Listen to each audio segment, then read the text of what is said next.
Bonsoir à toutes et à tous. Merci pour votre présence ce soir.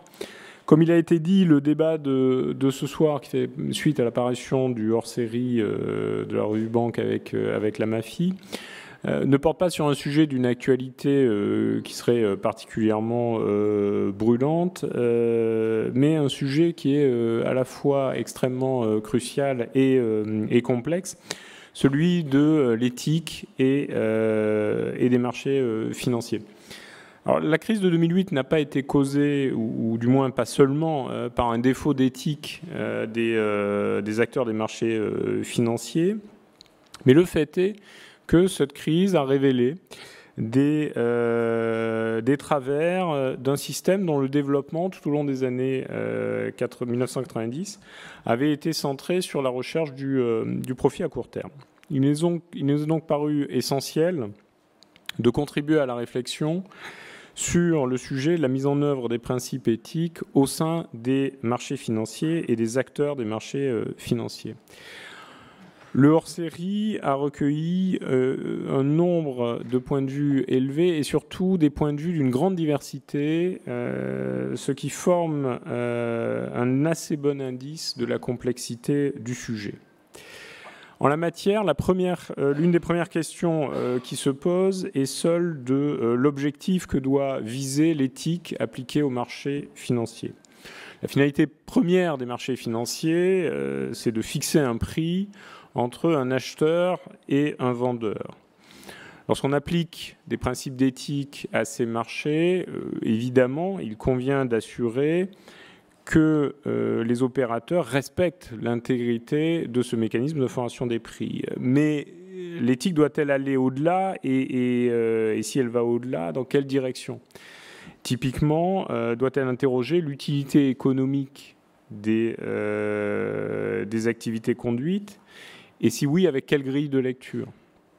Est-ce qu'elle doit veiller même à l'orientation des marchés vers le financement de certaines causes, par exemple la transition énergétique ? Se pose également la question des sources que peut trouver une éthique des marchés financiers et des moyens de la mise en œuvre de ces principes. Évidemment, la régulation et la fonction de conformité au sein des établissements tiennent ici une place particulière.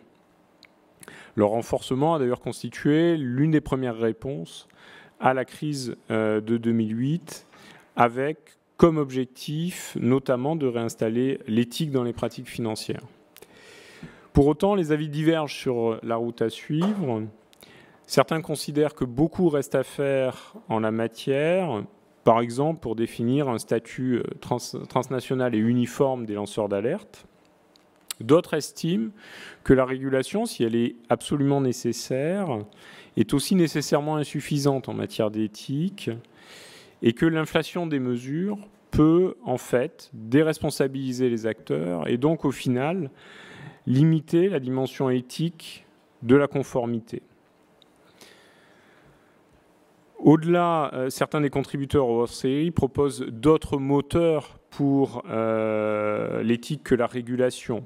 L'activisme actionnarial peut en être un, de même qu'une approche par les savoirs collectifs qui vise à vérifier que les modèles mathématiques ou les scénarios économiques utilisés par les acteurs respectent eux aussi des valeurs éthiques. Enfin, les principes éthiques doivent être relayés au sein des entreprises. C'est un point assez constant dans les contributions qui ont été faites. Ça signifie probablement changer le rapport au temps avec des objectifs qui prennent davantage en compte le temps long. Ça suppose aussi d'avoir une éthique pleinement intégrée dans la gouvernance des entreprises et dans l'action de leurs dirigeants. Le débat sur l'éthique et sur l'éthique dans les marchés financiers ne fait sans doute que commencer. C'est dans cette perspective que je remercie par avance les débatteurs de ce soir pour leur éclairage. Merci et bon débat.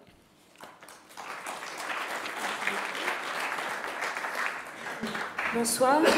Bonsoir, je m'appelle Séverine Boucher, je suis journaliste à la rédaction de Revue Banque et j'aurai le grand plaisir d'animer le débat de ce soir donc sur éthique et marché financier. Alors, éthique, marché financier, ce sont deux termes qui, pour beaucoup je pense, peuvent paraître incongrus l'un à côté de l'autre. La litanie des scandales financiers qui ont égrené les 10 dernières années, que ce soit depuis les subprimes jusqu'à plus récemment Wells Fargo, ont plutôt tendance à mettre en valeur, à mettre en avant un déficit d'éthique lorsqu'on parle de finances, de marché financier, de finances modernes. Donc l'idée de ce soir, l'idée de ce débat, c'est de voir au-delà de ce constat un peu simpliste, qu'est-ce que ça veut dire pour les marchés financiers que d'être éthique, et qu'est-ce que ça veut dire que de devenir peut-être plus éthique.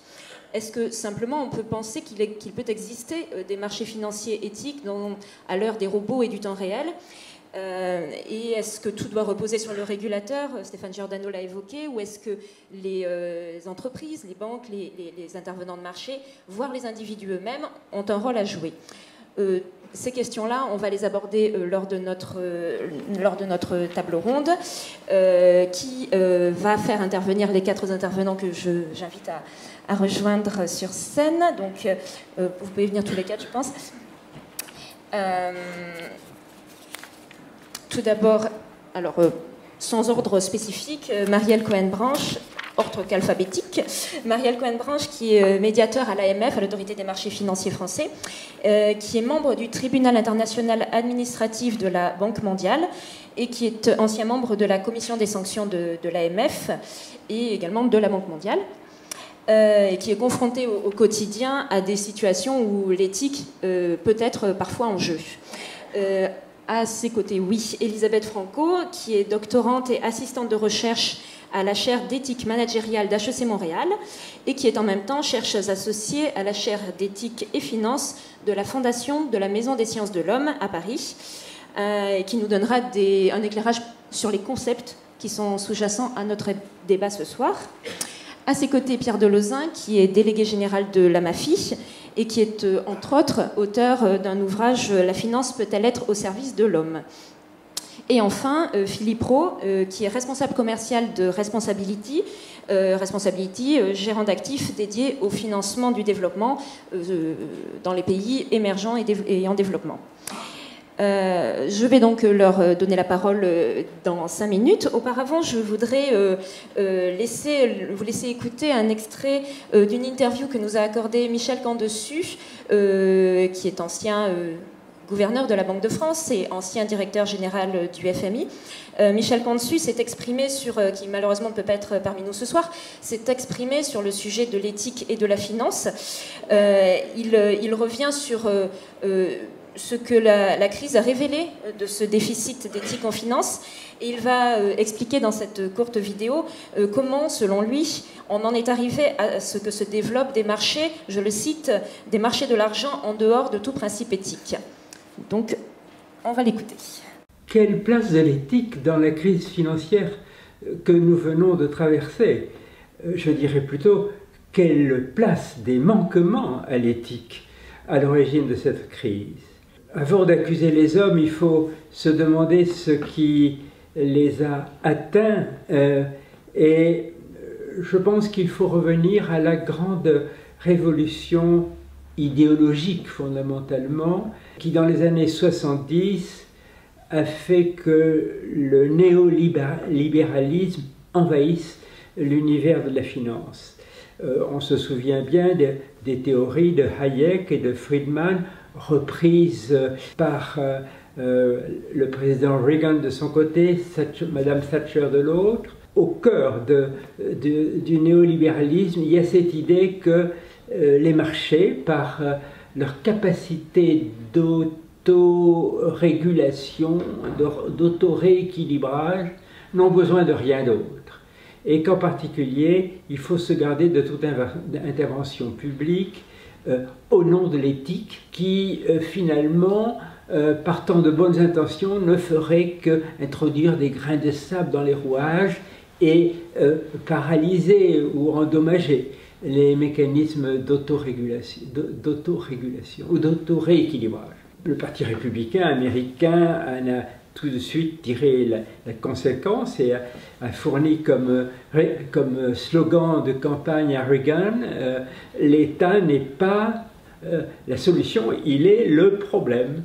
Et j'entends encore Madame Thatcher que j'allais voir pour lui demander de comprendre combien il était important d'amener la communauté bancaire internationale à se montrer compréhensive face aux problèmes immenses de la dette des pays latino-américains à ce moment-là, me disant « Never lecture the bankers ». Ne faites jamais la leçon banquier, ils savent mieux que vous ce qu'il faut faire et surtout ne vous en mêlez pas. Je ne l'ai écouté que d'une oreille, évidemment, mais voilà l'origine. Et ceci, en réalité, a introduit dans le système capitaliste issu des idées d'Adam Smith une sorte d'hérésie, dont j'espère qu'elle est temporaire, puisque le vrai principe du capitalisme, c'est en effet une économie mue par le profit, mais respectant les besoins de la communauté et plaçant la communauté et son bien-être, son développement comme un des objectifs d'une économie bien conduite. À partir de là, il s'est passé quelque chose d'extrêmement intéressant, c'est que cette révolution néolibérale s'est produite à un moment où naissait et explosait en quelque sorte un immense marché financier mondial à la suite du développement des pays émergents et par application des principes néolibéraux, aucune règle n'a été imposée à ces marchés et les institutions financières internationales ont été sommées de ne pas s'en mêler. Donc ces immenses marchés de l'argent se sont développés hors de toute règle, hors de tout principe éthique. Ils sont ainsi devenus un endroit où la course à l'argent s'est déchaînée et où finalement les plus malins, les plus astucieux, parfois les moins honnêtes, ont fait la loi. Simultanément aussi, et c'est ici qu'il faut atténuer en quelque manière la responsabilité des financiers, nous sommes à l'apogée de la société de consommation. La consommation est devenue la règle, elle est devenue même la raison d'être, elle est devenue une fin. Tout ceci s'est développé et a conduit à un désastre final que nous connaissons bien, c'est que la multiplication de fautes éthiques et d'erreurs techniques auxquelles ce déchaînement en quelque sorte des activités financières a donné lieu, a fini par aboutir à la crise. Qu'est-ce que c'est que le subprime? C'est le mélange d'une faute morale lourde et d'une faute technique grave. Quand on prête à des ninjas, des gens sans patrimoine et sans ressources et sans emploi, en faisant le pari que les taux d'intérêt resteront bas et que les prix de l'immobilier continueront à monter, on commet une faute morale et une faute technique. Voilà, à l'origine donc de la crise, il y a fondamentalement une crise éthique et je tiens qu'on en sortira, on rétablira la crédibilité, la légitimité des métiers financiers qu'en revenant à une éthique de la finance. Donc on a entendu Michel Candesu considérer qu'une faute morale lourde est avec une faute technique à l'origine de la crise. On va aborder cette question du rôle de l'éthique dans la crise, mais peut-être pour commencer un petit détour par les concepts, je vais me tourner vers Elisabeth Franco. Pour vous, est-ce que vous pourriez nous donner une définition de l'éthique lorsque l'on parle d'activités sur les marchés financiers? Bonsoir à toutes et à tous. Merci donc d'avoir organisé ce débat sur un sujet qui est effectivement non pas d'une actualité brûlante, mais un sujet de fond, je dirais, depuis plusieurs années. Alors moi, ce que j'entends par l'éthique, en fait, si on en revient à l'étymologie, c'est comme l'étymologie est la même que le mot de morale. Les deux termes ont la même étymologie et réfèrent aux mœurs. Donc, comment bien se comporter, fait référence à la question socratique de comment mener une vie bonne et juste. Donc par rapport à ça, la morale se rapporte davantage à un courant que j'appellerais davantage déontologique, c'est-à-dire fait référence aux devoirs, donne des règles et des normes que l'on doit suivre. Alors que l'éthique, bien sûr, se fonde sur des valeurs qui sont censées représenter le bien, mais se développe autour d'une réflexion. C'est-à-dire qu'elle n'est pas donnée comme une norme a priori, mais elle s'insère dans un contexte et dans une circonstance. C'est pour cela que l'éthique est aussi compliquée et aussi distincte, puisqu'à chaque situation, à chaque contexte, on pourra apporter une réponse différente en fonction de certaines finalités qui vont reposer sur des valeurs. Donc en fonction des finalités que l'on se proposera et des valeurs que l'on jugera plus importantes que d'autres, donc face à un dilemme de valeurs, l'éthique va nous aider par ce processus de réflexion, processus de jugement critique, à peser le pour et le contre afin de trouver la meilleure décision possible. Sachant qu'en fait, on ne saura jamais vraiment à 100% que l'on a pris la bonne décision. On essaye de concilier en fait différents intérêts de différentes parties prenantes et on essaye d'ouvrir le débat. Je pense qu'en ouvrant le débat, on arrive justement à ménager plusieurs intérêts. Et cela se pose dans ces termes-là, spécifiquement pour les marchés financiers? Alors, pour les marchés financiers qui font intervenir différentes parties prenantes, comme d'autres activités bancaires, finalement, des clients, des employés. Les marchés financiers, c'est quoi, au fond? Ce sont des acteurs. Alors, il y a différentes perspectives. On peut le voir sous l'aspect technologique, mais on peut le voir aussi sous l'aspect humain. Ce sont avant tout des mécanismes qui nous permettent de faire la découverte des prix, comme l'a mentionné M. Giordano, donc de mettre en rapport l'offre et la demande. Mais tout ça, c'est fait à travers des hommes. Ce sont des hommes qui exécutent derrière, qui prennent des décisions. Donc, l'éthique sur les marchés financiers a trait également à la façon dont ces hommes vont prendre les décisions et vont traiter leurs clients, vont faire de l'innovation, c'est-à-dire quels sont les types de produits que l'on va développer sur les marchés financiers. Y a-t-il des produits plus ou moins éthiques au vu de finalités plus ou moins larges, au vu d'une finalité plus égoïste qui serait un intérêt personnel, quand on pense par exemple au fait qu'il y a certains incitatifs, des bonus qui peuvent orienter la décision que ces acteurs des marchés financiers prennent, ou au contraire des finalités plus larges qui vont essayer de prendre en compte à travers l'innovation financière de l'intérêt de différentes parties prenantes, de différents clients, de localités, par exemple d'acteurs locaux, de l'environnement, etc. Pierre Delauzin, la notion d'éthique, de morale, a-t-elle sa place quand on parle de marché financier? Vous qui représentez la MAFI, l'Association des marchés financiers, est-ce que tout cela a un sens de mettre de l'éthique dans les marchés financiers? Oui, si on reprend les définitions, effectivement, éthique et morale, pour moi, c'est très proche.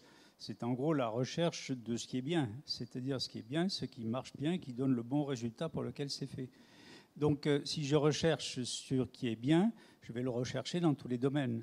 Et donc, ça vaut pour les marchés financiers comme pour toute activité. Il n'y a aucune raison que parce qu'on rentre dans une activité, tout à coup, on suspend tout justement jugement sur ce qui est plutôt bien de faire et plutôt pas bien de faire. Et je crois qu'en plus, c'est un point très important qu'attend le public. Ce qui révulse dans le public, c'est cette impression d'avoir affaire à des gens qui non seulement s'en mettent plein les poches, mais s'en mettent les poings plein les poches, sans avoir le moindre souci de ce pourquoi ils sont là dans la société pour faire ce qu'ils font.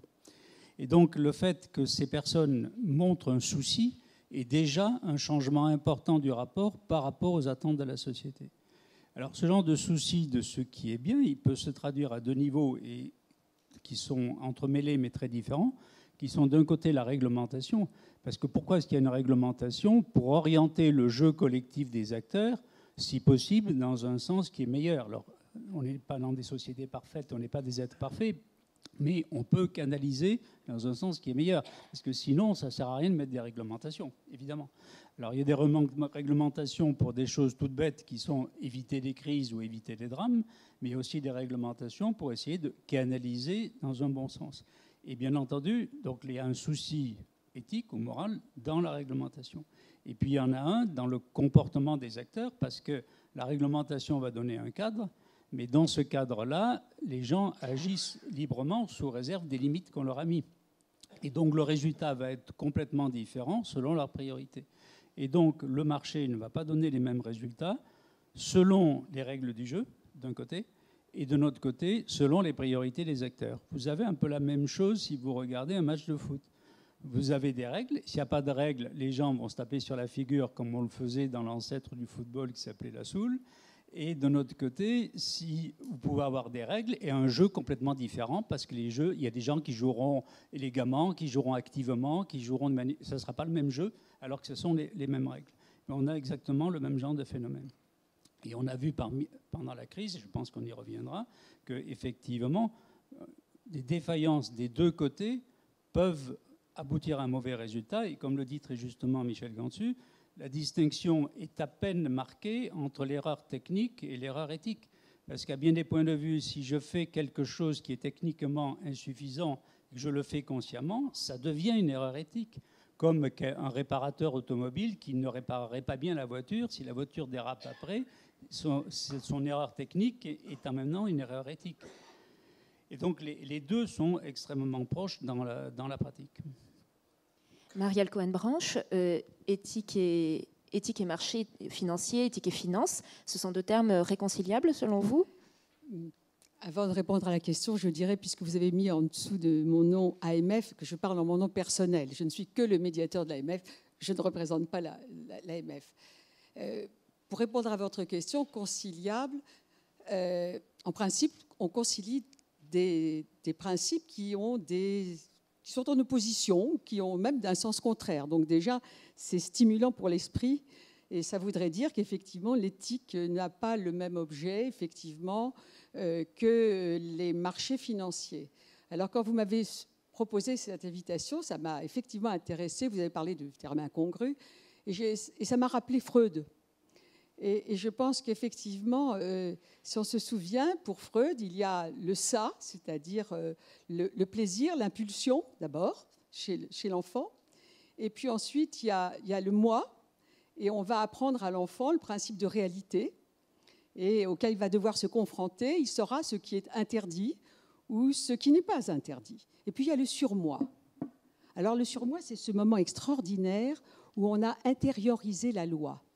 Et où l'adolescent, l'adulte, va pouvoir dire non plus c'est interdit, mais c'est mal. Et au lieu de dire c'est autorisé, va dire c'est bien.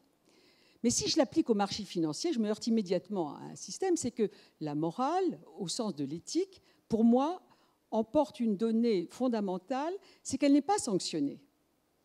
La responsabilité morale, c'est d'abord une responsabilité qui n'est pas sanctionnée. C'est ce qu'on pense devoir faire, mais si on ne le fait pas, on n'a pas de sanction. Donc, ça veut dire qu'il y a une marge de liberté formidable. Or, si vraiment éthique et marché financier allaient si bien ensemble, je dirais qu'à ce moment-là, on pourrait dire qu'on n'a pas besoin de régulation. L'autorégulation serait parfaite et tout le monde, tous les acteurs, sauraient qu'effectivement, ce qui est bien et irait dans le sens du bien.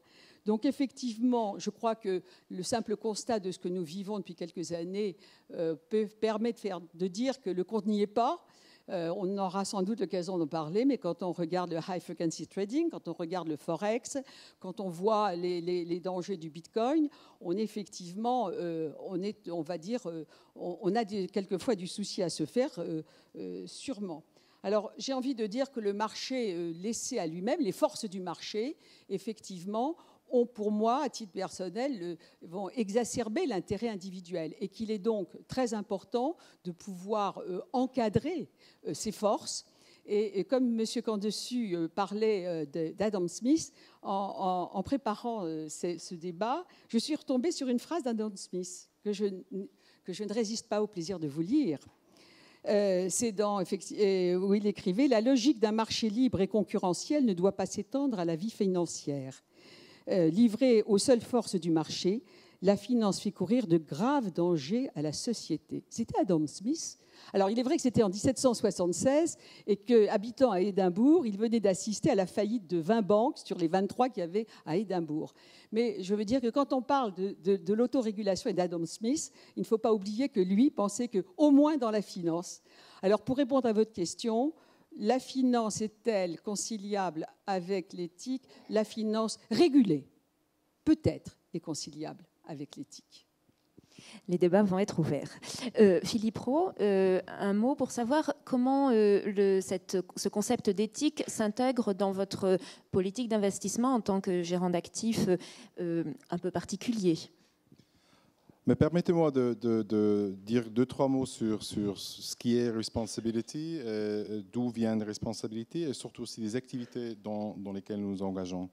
La compagnie a été fondée en 2003 par Klaus Tischhauser, qui nous a quittés entre-temps, après avoir passé une année en vélo en Afrique. Il a traversé l'Afrique du nord au sud avec sa femme en vélo. Et puis, comme vous pouvez vous l'imaginer, il a vu beaucoup de choses dans différents pays.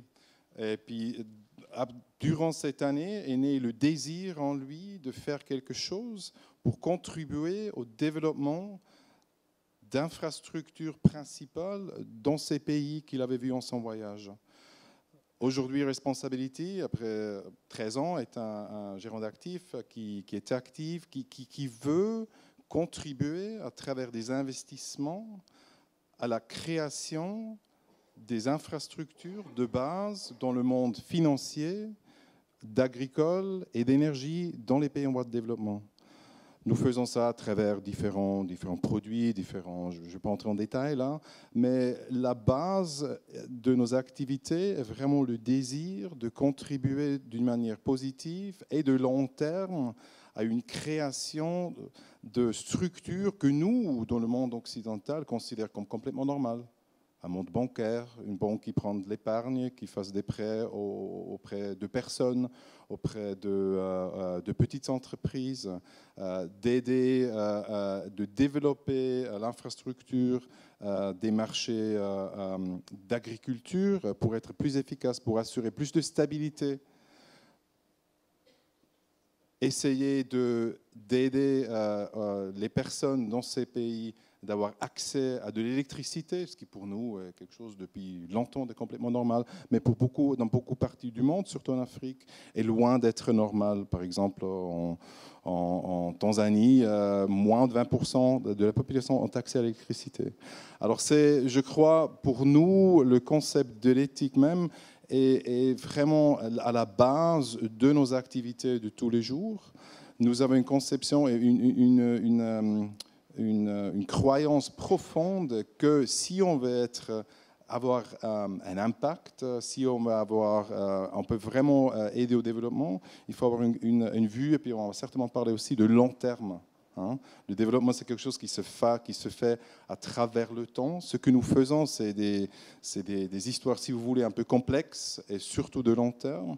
Et puis pour nous, et ainsi que pour nos investisseurs, la question de temps est un élément très important dans nos activités. Effectivement, on y reviendra. Pierre Delauzin, une des conséquences de la crise a été le retour de la régulation. Il y a eu toute une vague avec, que ce soit pour les banques, que ce soit pour les marchés, une vague de re-réglementation. Est-ce que c'est la bonne réponse, selon vous, à ce déficit d'éthique ? Comme je l'ai dit, tout ce qui est éthique ou moral se traduit aussi bien dans la réglementation que dans du comportement.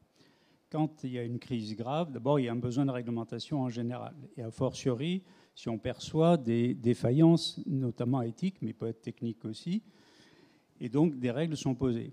Les règles qui ont été posées, l'ont été quand même, pour l'essentiel, sur la solidité des établissements, notamment bancaires, c'est-à-dire c'est du prudentiel. On peut discuter après si c'est trop ou trop peu, mais il faut bien voir que par nature, c'est en gros l'équivalent d'une augmentation du blindage. C'est-à-dire on rend les établissements plus résistants par rapport à la crise et on cherche à prévenir des risques systémiques. Tout ça est tout à fait justifié, mais c'est un angle assez particulier. Il y a eu des mesures dans les marchés. À mon avis, la principale, c'est le développement et la systématisation des chambres de compensation ou des appels de marge, où l'idée aussi, en fait, est d'éviter les effets de domino, c'est-à-dire les effets systémiques. Il est évidemment tout à fait moral d'essayer d'éviter les effets systémiques, c'est-à-dire les explosions atomiques en chaîne sur le marché. Donc on est tout à fait dans un domaine éthique, mais on est dans des dimensions très particulières.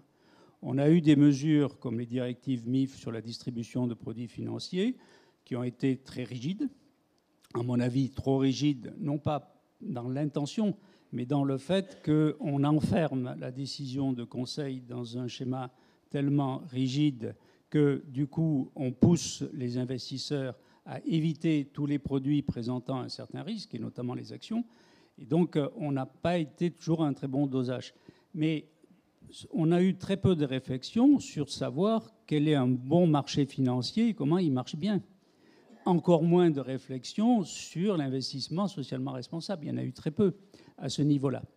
Donc, on est resté quand même sur, disons, en gros, des mesures de police et des mesures purement techniques pour renforcer les défenses. Tout ça a été assez justifié, mais reste partiel. Et donc, on a besoin de réfléchir au-delà pour savoir comment faire en sorte que ça marche bien, et que ça marche bien, et j'insiste de nouveau là-dessus, d'une manière qui est raisonnablement reconnue par le public.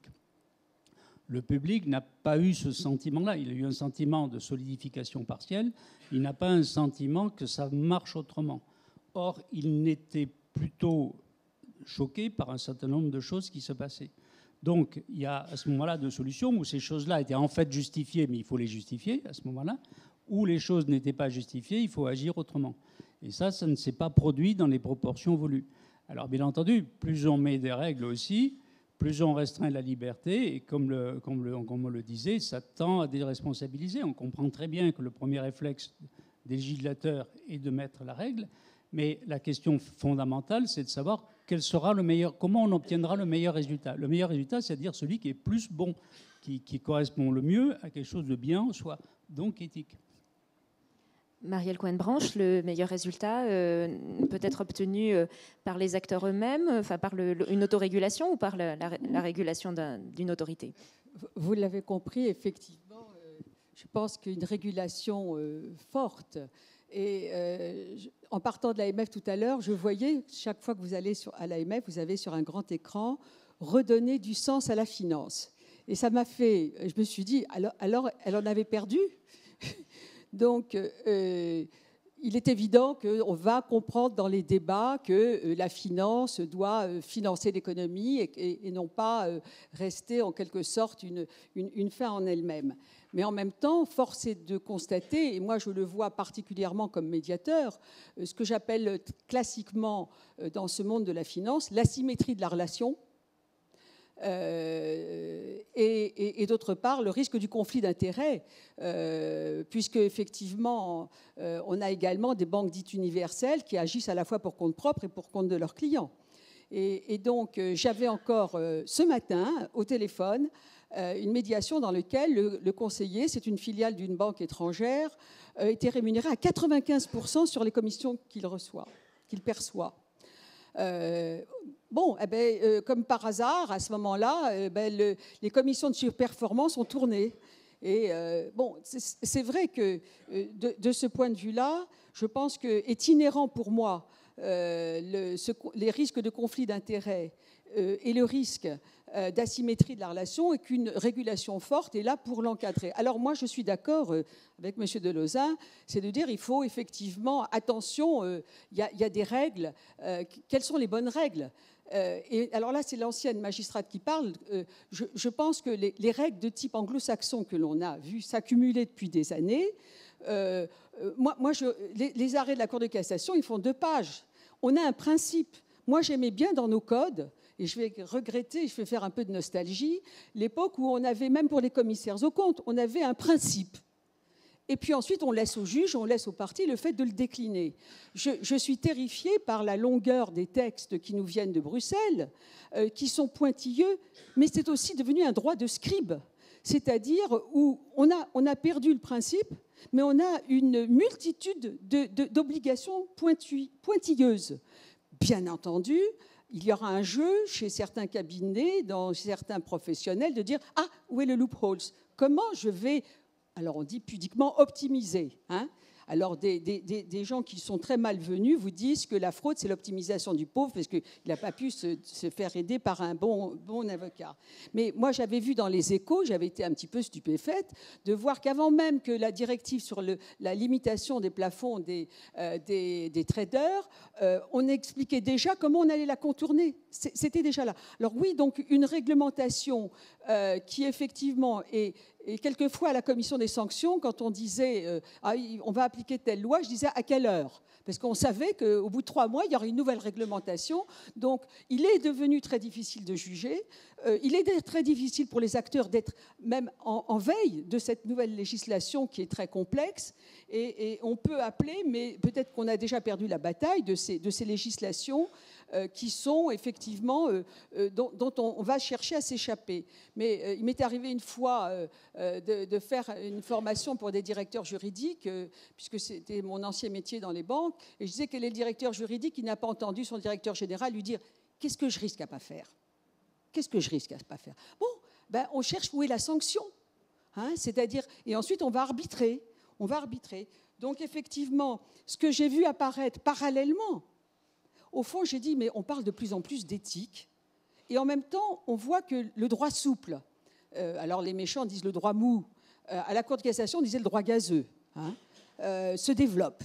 Alors on voit arriver les chartes, les recommandations, et à partir de là, ben oui, parce qu'on est en train de retomber dans une forme peut-être d'autorégulation, alors il faut que les gens soient plus éthiques. Oui, mais si les gens continuent à se demander qu'est-ce que j'ai le droit de faire et non pas qu'est-ce qu'il est bien de faire, c'est certain qu'on risque d'avoir des incantations à l'éthique que certains acteurs auront, et il faut les saluer, mais qui est vrai qui appellent pour moi, selon moi, des régulateurs forts qui vont faire primer parfois l'intérêt général, et je reprends au fond à la balle au bond de ce que disait M. Candessu, c'est-à-dire qu'ils vont effectivement considérer qu'il faut une communauté, une collectivité d'un intérêt qui, au-delà de la volonté des uns et des autres, puisse faire prévaloir effectivement une orientation. Mais il est vrai que parfois la réglementation, la fragmentation effectivement de la réforme MIF. Moi, j'ai parlé encore il y a quelques jours dans une médiation du problème des places alternatives. Quand on donne un ordre de bourse, où est-ce qu'on va être exécuté ? On ne le sait pas. C'est peut-être sur une place à l'étranger, parce qu'il y a une fragmentation. Donc on est dans un monde, maintenant dans un monde devenu de plus en plus complexe, où effectivement les régulations sont devenues parfois incompréhensibles et effectivement vont créer de la défiance. Elisabeth Franco, vous pensez que l'éthique a un rôle à jouer dans ces zones d'ombre, ces zones grises laissées par la réglementation, ou est-ce qu'il faut que la réglementation écrive tout noir sur blanc ? Alors je pense qu'on ne peut pas tout écrire noir sur blanc, malheureusement. Ce serait bien pratique d'avoir juste à cocher des cases et à se dire oui, effectivement, là je peux, je ne peux pas. Comme disait André Comte-Sponseville, on ne peut pas sanctionner la méchanceté ou le manque d'amour des parents envers leurs enfants. Il y a des choses qu'on n'arrive pas à sanctionner, il y a des choses que l'on n'arrive pas, sur lesquelles on ne peut pas légiférer. Et c'est donc toute cette zone grise qui, à mon avis, doit être l'objet de toute une réflexion. Alors, comme disait M. Louzin, je partage son avis, la réglementation est bien sûr nécessaire. Il faut re-réguler. On a trop laissé aller les choses. On a trop fait confiance à l'autorégulation, que ce soit des marchés financiers comme des acteurs et des institutions. Pour autant, je pense que c'était une réaction rapide et forte. Il fallait re-réguler. On était dans une optique quantitative où on pouvait effectivement cocher des cases, donner des formations aux acteurs, aux intervenants sur les marchés financiers. On a développé beaucoup les e-learning, etc. Mais ça ne suffit pas. Je pense qu'on ne peut pas faire l'économie, finalement, d'une réflexion en amont sur le pourquoi, le comment, le qu'est-ce qu'on fait. Parce que le sentiment que j'ai, c'est qu'on régule. Pour vous donner une image, en amont, j'ai l'impression qu'on ouvre les vannes à fond, c'est-à-dire on ouvre les vannes de l'innovation financière, de la complexité que vous mentionnez. On crée sans cesse des produits financiers de plus en plus complexes sur les marchés, de plus en plus techniques. Et en aval, on met des digues, on essaye de renforcer les digues. Mais si on ne se pose pas la question de savoir comment peut-être refermer un peu les vannes, ou en tout cas poser cette réflexion de savoir est-ce que ce produit financier que l'on est en train de développer est-il vraiment nécessaire et bon? Alors, je repose la question des finalités. Pour moi, la finalité des activités économico-financières, c'est quand même d'assurer le bien commun et d'assurer un équilibre au niveau de la société, le bien-être d'une collectivité.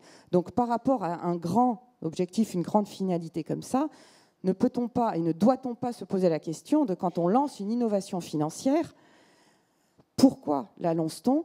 Quels sont vraiment les risques à analyser avant d'aller tout de suite à la régulation de l'existant? Je pense qu'on n'a pas assez réfléchi en amont sur vraiment le quoi, le type d'innovation financière que l'on développait sur les marchés. Ceci étant, ça c'était pour la régulation, je pense qu'on ne peut pas faire non plus l'économie, et on y arrive d'ailleurs donc plusieurs années après. La première étape, ça a été justement de renforcer toutes ces régulations. La deuxième étape, c'est d'introduire des programmes, beaucoup de banques les appellent conduct, autour d'une réflexion sur le conduct, c'est-à-dire le comportement, conduct and culture, sur les valeurs qui sont mises en œuvre. Et donc, on sent bien qu'il faut accompagner les gens, on sent qu'il faut accompagner les acteurs. Donc le rôle du régulateur n'est pas suffisant. Il est nécessaire, mais il n'est pas suffisant. Il faut le rôle, je dirais, du philosophe, le rôle du conseiller qui va peut-être aider aussi. Je pense que les institutions financières gagneraient également à avoir des gens qui aident à fomenter le dialogue et la réflexion au moment de la décision. Parfois, les décisions se prennent très rapidement. Le rapport au temps a énormément évolué. Tout s'enchaîne, tout est très rapide. Le temps des marchés financiers est un hyper-temps. Rien qu'à voir, par exemple, le high frequency trading, on parle de la nanoseconde, de la milliseconde.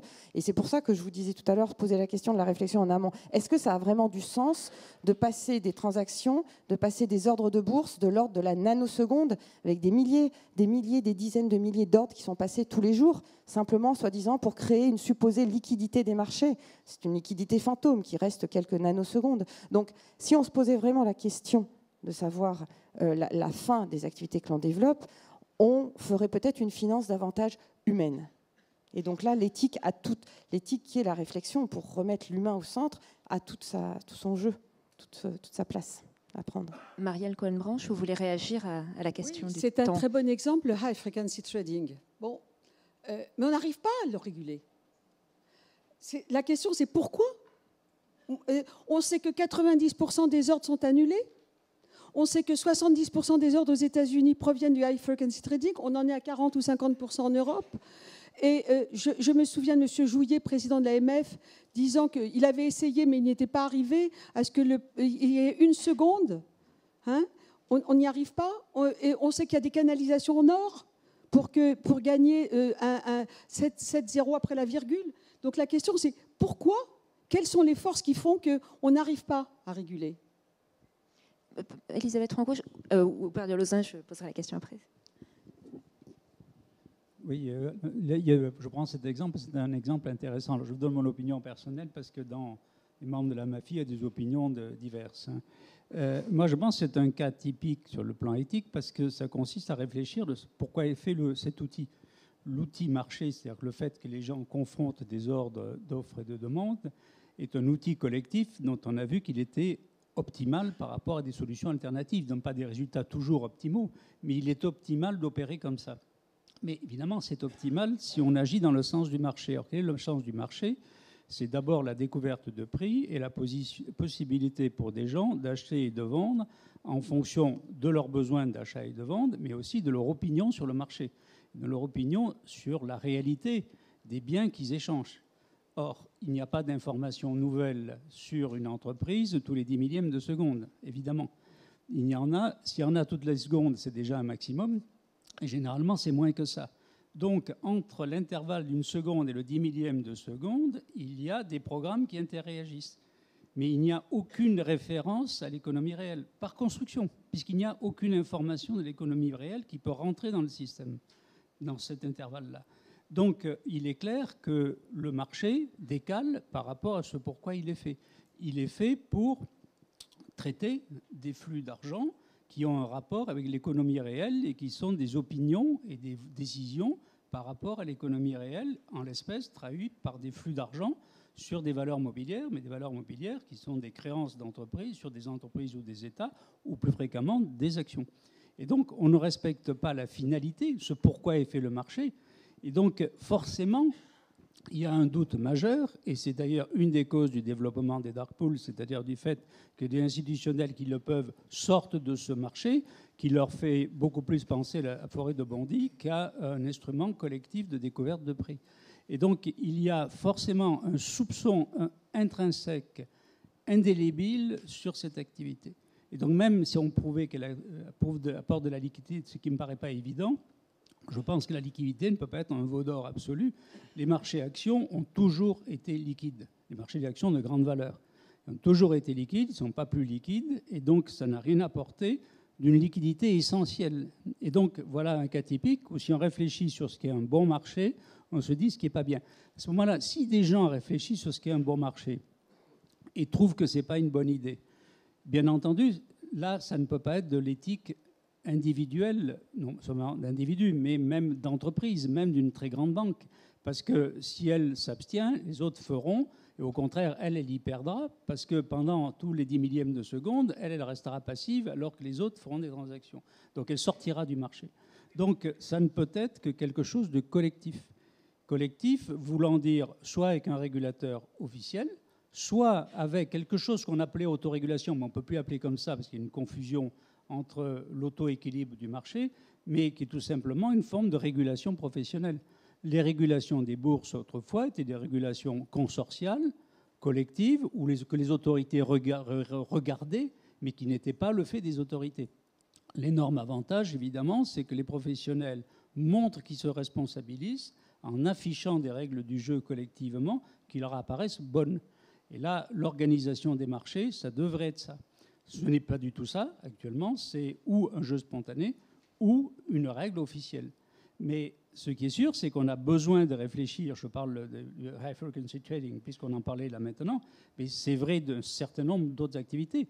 La multiplication des plateformes est aussi une question. Historiquement, il y a 12 ans, avec MIF1, la MAFI s'était opposée. Parce que les professionnels, à l'époque, étaient en majorité contre cette fragmentation. Parce qu'ils voyaient bien que ce n'était pas ce qui avait été vendu comme étant le marché aux clients, c'est-à-dire un endroit où tout le monde met ses ordres et où tout le monde est à égalité, sauf de taille bien sûr, mais tout le monde est à égalité au marché. Marché fragmenté, ce n'est pas possible. Ou alors, il faudrait, comme essayaient de faire les Américains, un hypermarché obtenu par une interconnexion le plus parfaite possible. C'est concevable intellectuellement, il faut voir si ça marche, mais c'est concevable. Mais ça revient à faire l'équivalent au niveau de l'ensemble. Mais de nouveau, c'est une réflexion sur qu'est-ce qu'est un bon marché. Un bon marché, un marché qui marche bien et qui est éthique en même temps, parce que les deux mots, à ce moment-là, se recouvrent. Mais alors, si ce n'est pas le régulateur qui peut faire cette... Non, mais il peut. Mais il ne veut pas, parce que je ne dis pas le régulateur, l'AMF, il faut se mettre parce que là, c'est le législateur. Hein. Le législateur européen peut parfaitement. Il le peut d'autant plus que le trading haute fréquence, il faut le faire à proximité géographique immédiate pour des raisons de durée. Si le temps que le signal arrive, si vous perdez un 10 millième de seconde, vous êtes en handicap. Donc, si l'ordinateur de la bourse est sur votre territoire, vous régulez tout à fait l'arrivée, puisque les autres sont géographiquement trop loin, même s'ils sont dans un pays étranger qui l'autorise. Donc, c'est faisable. Simplement, comme il n'y a pas eu cette réflexion sur un bon marché, ça ne s'est pas produit. Marielle Cohen. Oui, je crois que ce n'est pas ce qu'il ne veut pas. Mais le problème, c'est qu'on va, et là, M. Camp-Dessus le rappelait, on est entré dans une forme de mondialisation qui font que chaque fois qu'un régulateur, ou même au niveau européen, il y aurait une volonté de mieux réguler, on aura toujours, oui, mais inégalité de traitement et les Américains. Et donc moi, je veux dire, c'est vrai d'entendre effectivement M. Trump nous dire qu'il va piétiner la loi Dodd-Frank, je me pose la question demain, de ce qui va arriver des souhaits de régularisation au niveau européen. Donc le problème, c'est effectivement celui d'un monde, d'un système mondialisé dans lequel, dès lors qu'effectivement il suffit qu'il y ait une entité dans le jeu qui soit puissante, qui ne joue pas le jeu, on aura l'alignement vers le bas. Et effectivement, les autres diront, mais moi, on me met dans une situation de concurrence insupportable. Oui, juste pour ajouter, c'est vrai dans certains marchés, ce n'est pas vrai pour le trading haute fréquence. Parce que là, pour des raisons purement techniques, c'est faisable. Parce que précisément, si vous cherchez à faire du trading haute fréquence sur un ordinateur qui est à Londres, en supposant que l'Angleterre soit restée, évidemment, mais que vous êtes basé à New York, vous avez du mal. Deuxièmement, il y a l'accès à l'ordinateur. Vous pouvez l'interdire, l'accès à l'ordinateur. Troisièmement, vous pouvez interdire, en enlevant toute validité juridique, les opérations qui sont faites en dehors. C'est faisable. Et si on ne l'a pas fait, c'est qu'on a choisi de ne pas le faire. D'ailleurs, il y a eu des discussions pour le faire, toujours au niveau européen, parce que comme on est un espace ouvert, c'est forcément au niveau européen. Et à votre avis, pourquoi ça ne s'est pas fait? Parce qu'il n'y a pas eu de réflexion sur le fonctionnement des marchés, d'une part, et deuxièmement, parce que le mentor en la matière, ce sont les Britanniques, et les Britanniques sont contre la réglementation. Donc, comme de très loin, le cerveau collectif financier européen est britannique, alors ça changera après, mais le cerveau collectif est britannique, donc ça ne se fait pas. Vous le voyez bien dans l'autorité européenne des marchés financiers, la loi et les prophètes, c'est la FCA, c'est l'autorité britannique. Et parce qu'ils sont non seulement beaucoup plus forts avec un marché beaucoup plus gros, mais ils sont beaucoup plus compétents, non pas en qualité individuelle, mais en ampleur des moyens. Le Brexit, une bonne nouvelle pour l'éthique. Je ne sais pas... Si on a un bon accord. Si on a un bon accord. Elisabeth Franco, je ne sais pas. Je sais qu'il y a eu un rapport d'une commission d'éthique au Québec, je crois, ou au Canada en général, sur justement le high frequency trading. Moi, j'avais été surprise de voir qu'une commission d'éthique, d'habitude s'exprimant sur la science et la technique, la technologie, s'intéresse à la matière financière. Est-ce que vous avez eu écho de ce rapport? Alors oui, ce rapport a été commandité donc par le ministère des Technologies et des Sciences du Québec. C'est un de professeurs à HEC Montréal, Bernard Sinclair-Desgagnés, qui a donc organisé le rapport. Et moi, j'ai été invitée à m'exprimer en tant qu'expert sur le rapport. Donc je le connais bien, je me suis exprimée sur ce rapport. Alors effectivement, il est très fouillé, il est très pédagogique. Il explique très bien les enjeux du high frequency trading, en quoi il consiste, les enjeux et puis les dérives potentielles. Effectivement, je fais un lien avec ce que disait M. Candessu avant, avec cette révolution idéologique néoclassique qui s'est fondée en fait sur certaines hypothèses des marchés efficients, de la transparence des marchés, de la complétude des marchés, qui en fait n'existent pas vraiment. Depuis lors, d'autres modèles, d'autres économistes ont pointé sur justement les faiblesses de ces hypothèses. Et donc le high frequency trading fait un petit peu fi des critiques qui ont émergé à l'encontre du néolibéralisme et de ces théories de l'efficience des marchés. Et donc le rapport met le doigt dessus, bien évidemment. Il conseille encore en fait ce produit. Je rappelle, en fait, ce sont des algorithmes, parce qu'on n'a pas défini, peut-être que pour certains, ce n'est pas très clair. Ce sont en fait des algorithmes qui passent les ordres de bourse de façon automatique, avec une intervention humaine limitée juste à la conception de l'algorithme. Il y a donc une intervention humaine en amont, et pendant le processus, ce ne sont que des algorithmes qui passent les ordres, donc de l'ordre de la nanoseconde ou de la milliseconde. Les hommes n'interviennent plus. Donc ça pose forcément une question de la responsabilité. Qui est responsable quand ces algorithmes font des erreurs? Il y a eu plusieurs crashs qu'on appelle les flash crashs, donc, où en quelques secondes, des actions de grandes sociétés, notamment du Dow Jones aux États-Unis, ont perdu un pourcentage non négligeable de leur valeur. Donc qui est le responsable dans ces cas-là? Donc ce rapport touche du doigt justement les limites techniques. des plateformes et de la responsabilité. Qui est responsable derrière ces algorithmes quand il se passe des crashs qui ont des impacts non négligeables sur les marchés, puisque tout peut s'effondrer, étant donné les volumes qui sont traités. Madame rappelait justement le volume, c'est plus de la moitié des ordres de bourse, autour de 60% des ordres de bourse sur la bourse de New York qui sont passés comme ça, donc un volume énorme, et en Europe, on est plutôt autour de 30-40% des ordres, ce qui a un potentiel de déstabilisation et donc de très grande volatilité sur les marchés. Et donc ce rapport met en évidence justement, par rapport à ce produit qui s'est développé très récemment, depuis les années 2000, un manque de recherche et un manque peut-être de volonté, au fond, de faire de la recherche sur ces produits, puisqu'on sent, on a conscience, il faut revenir à des questions de bon sens. On sent bien qu'il y a quelque chose de pervers dans ce genre de produit, puisqu'en fait, ce produit cherche le profit pour le profit. C'est donc une notion un petit peu dévoyée de l'argent. Ce n'est plus une vision de l'argent comme un moyen qui doit servir à financer, eh bien, pour l'entreprise à côté, une ligne de production, financer des choses très concrètes. Non, ce n'est plus ça, c'est l'argent utilisé pour générer de l'argent, le capital qui devient lui-même la fin. Donc on génère du capital, ce n'est rien d'autre. Philippe Roux, vos investisseurs qui choisissent les fonds de responsability sont assez loin du high frequency trading, j'imagine. Est-ce que vous pouvez me parler de... Est-ce que vous avez perçu un changement parmi vos investisseurs, une prise de conscience depuis la crise, une recherche différente de cette finalité des marchés financiers? Comment ont-ils évolué depuis la crise? Je crois que la réponse générale, elle est oui. Nous constatons un changement de conscience dans le monde financier en général. Il y a de plus en plus de forums, de plus en plus d'associations, de plus en plus de débats autour de la question qu'est-ce que de l'investissement responsable, de l'investissement avec de l'impact et tout ça. Il y a beaucoup de changements, il y a beaucoup de choses qui se passent. La réalité, pour nous, pour les acteurs qui sont actifs, qui essayent de lever du fonds pour le genre d'activité que je venais de décrire, la réalité en termes d'argent investi n'a pas beaucoup changé. Alors, le monde dans lequel nous agissons, il reste assez limité, il reste assez petit. Mais il y a un phénomène, genre de prise de conscience, peut-être même un peu un phénomène de mode. La terminologie impact investing, elle est très en vogue.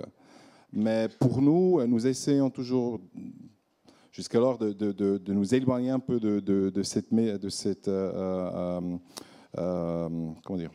ce mot, impact, parce qu'il est très peu clair ce que ça veut dire à la fin. Et il y a des définitions, mais vous voyez aujourd'hui JP Morgan, Morgan Stanley, Goldman Sachs, UBS, Crédit Suisse, et je suis sûr qu'en France c'est similaire, s'engagent dans des activités qui reçoivent le label Impact Investment.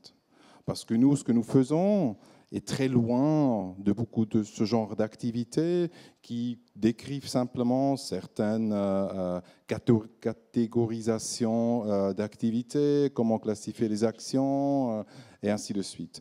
Alors nous croyons que la vraie contribution dans notre monde, dans le monde du développement, dans les mois de développement, elle doit se faire à travers de l'activité sur place, de l'activité dans un monde qui n'est pas listé en bourse, qui est vraiment sur place, qui est très, qui est très hands-on, si vous voulez. Et puis là, pour ce genre d'activité, qui est assez compliqué, qui est assez risqué aussi, le montant de capital qui est en fait là pour être investi reste toujours assez restreint. Et qu'est-ce qui est le moteur finalement de ce changement de mentalité, même s'il est raisonnable? Est-ce que la réglementation a eu un rôle? Est-ce que c'est l'image peut-être? Je ne crois pas que la réglementation jusqu'alors a joué un grand rôle pour encourager ce genre de changement. Je crois que c'est une prise de conscience générale sur certains thèmes qui ont amené le public en large de penser différemment aux possibilités d'investissement. À Responsability, nous faisons beaucoup d'investissements en termes de dette privée avec des joueurs, des acteurs en microfinance dans les pays en voie de développement. 50% des argents que nous recevons, que gérons aujourd'hui, c'est de l'argent du, comment on appelle, retail. Qu'est-ce que vous avez dit? On dit retail en français? Des particuliers. Des particuliers. Alors voilà, c'est des fonds publics réglementés par les régulateurs suisses que vous pouvez acheter chez votre banque pour de gens ordinaires. Hein. Et puis là, nous savons qu'il y a vraiment une conscience parmi les gens ordinaires de faire quelque chose de bon tout en ayant un revenu. Hein. Pour les acteurs classiques, institutionnels, les assurances, les caisses de pension, il y a une conscience qui se développe, mais en même temps, les pressions de devoir générer un rendement sur les portefeuilles qu'il aménage, il est grand, il est là. Hein. Et puis les taux d'intérêt négatifs, il nous aide, si vous voulez, d'une manière relative, parce que nous étions capables dans le passé de générer des rendements modestes, mais positifs. Mais vous voyez, il y a toujours cette question, mettre de l'argent, même pour une bonne cause, dans des rounds de développement, est-ce que ce n'est pas trop risqué? Est-ce que ça va vraiment nous amener le rendement que nous avons besoin pour atteindre nos buts? D'accord.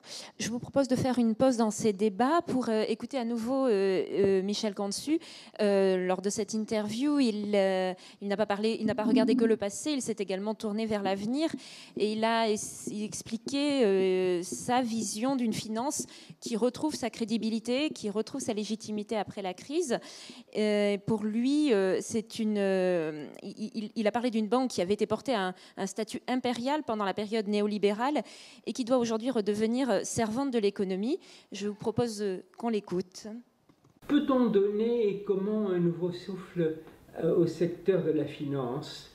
Je parlerai d'abord d'une nouvelle crédibilité, d'une nouvelle légitimité, car elle a été assez largement perdue. Je pense que une formidable occasion s'offre aujourd'hui à la communauté bancaire et j'espère qu'elle saura la saisir. De quoi s'agit-il? Tous les pays du monde sont désormais engagés à faire en sorte que d'ici 2030, la pauvreté extrême soit éliminée, qu'il n'y ait plus de faim dans le monde, que tous les hommes, les femmes et les enfants accèdent à une eau pure, potable et assainie. Bref, nous avons en septembre 2015 adopté les nouveaux objectifs de développement durable pour 2030. À cela sont venus s'ajouter les engagements pris à la COP 21 en décembre dernier à Paris. Le problème, c'est que l'équation n'est pas bouclée. On ne le dit pas trop, mais les engagements financiers sont extrêmement ténus et ne sont pas à la hauteur des besoins. Nous sommes donc ici à un moment clé et nous savons que seule la communauté financière mondiale peut boucler l'équation. Nous sommes habitués à ce que ce soit l'État, les gouvernements, la puissance publique qui prennent en charge les objectifs du millénaire, l'aide publique au développement. Ceci a été vraisemblable jusqu'ici, bien que les engagements pris n'ont jamais été pleinement tenus. Désormais, ce n'est plus possible. Parce que quel est le montant de l'ardoise, si je puis dire? Il s'agit de plusieurs trillions de dollars, le trillion étant 1000 milliards de dollars. Ce qu'il faut arriver à faire, et là où la communauté financière internationale a un rôle majeur à jouer, c'est de catalyser, de jouer son rôle d'intermédiation dans les proportions nécessaires. Où est l'argent, cet argent qui pourrait passer de placements spéculatifs courts à des placements longs et utiles? Eh bien, il se trouve en très très grande proportion chez des gestionnaires d'actifs. Or, quand vous discutez avec certains d'entre eux, ils vous disent que si on leur porte des projets bien ficelés, correspondant à des besoins, finançables, même à très long terme, à des taux rémunérateurs, raisonnablement rémunérateurs, on ne parle plus des vieux 15 ou 20% qui ont fait rêver tellement de gens avant la crise, eh bien, ils sont preneurs et ils en demandent. Alors, il y a ici tout un changement à introduire où les banques peuvent admirablement remplir leur métier et faire démontrer à nouveau leur créativité et leur capacité de boucler les équations financières. Mais il y a plus que ça. Il y a bien d'autres formes d'action des banques. Il y a un travail considérable à faire, même chez nous, en faveur des très petites et moyennes entreprises. Il y a tout un travail à faire pour promouvoir dans le monde la microfinance. Il y a tout un travail à faire pour promouvoir parmi les épargnants dans notre pays même la finance solidaire. Je suis très très choqué d'apprendre que la finance dite solidaire n'occupe aujourd'hui en France que 0,2% de l'épargne financière. Je crois que la profession devrait prendre un grand soin de rétablir, même si les clients ne demandent pas toujours, cette relation avec leur clientèle. Chaque fois, et c'est 2 fois par semaine, qu'à la télévision on nous annonce que 150 emplois ont été supprimés ici, telle ou telle PME vieille de 150 ans est morte là, je me dis, je pense ne pas me tromper, qu'il y a un banquier qui n'a pas fait suffisamment en amont son métier. Il y a là quelque chose à restaurer la relation de la banque avec l'économie, mais au niveau des relations humaines. Et je pense que autant il est tout à fait remarquable et désirable que les banquiers soient rémunérés pour leur performance et pour les affaires qu'ils amènent à leur établissement, autant je pense qu'un banquier dont un client, fût-il modeste, et s'effondre, a un examen de conscience à faire et sa direction devrait l'y aider. Je ne demande pas qu'on les juge comme nous serons tous jugés au jugement dernier sur leur comportement éthique propre, mais je demande en revanche qu'ils mettent tous leurs talents humains dans l'aide qu'ils doivent apporter à l'économie. La grande mutation qui doit s'opérer, et c'est ici que nous touchons l'éthique, c'est qu'il faut que la banque, qui a été portée pendant cette période néolibérale à un statut impérial, redevienne servante de l'économie. Et donc, alors qu'on la voyait jusqu'ici, le banquier, comme un personnage distant et arrogant, on devrait le voir davantage désormais comme le serviteur des serviteurs de l'économie. Alors, c'est facile à dire, mais n'oublions pas tout de même qu'à l'origine de tout ceci, il y a eu la grande tentative néolibérale pour évacuer l'éthique de la vie financière, comme si on pouvait mettre les notions de bien et du mal hors de ces métiers qui touchent si profondément à l'humain. Désormais, il ne faudrait plus qu'il y ait à la porte du conseil d'administration de telle ou telle grande banque, session du conseil en cours, éthique au vestiaire.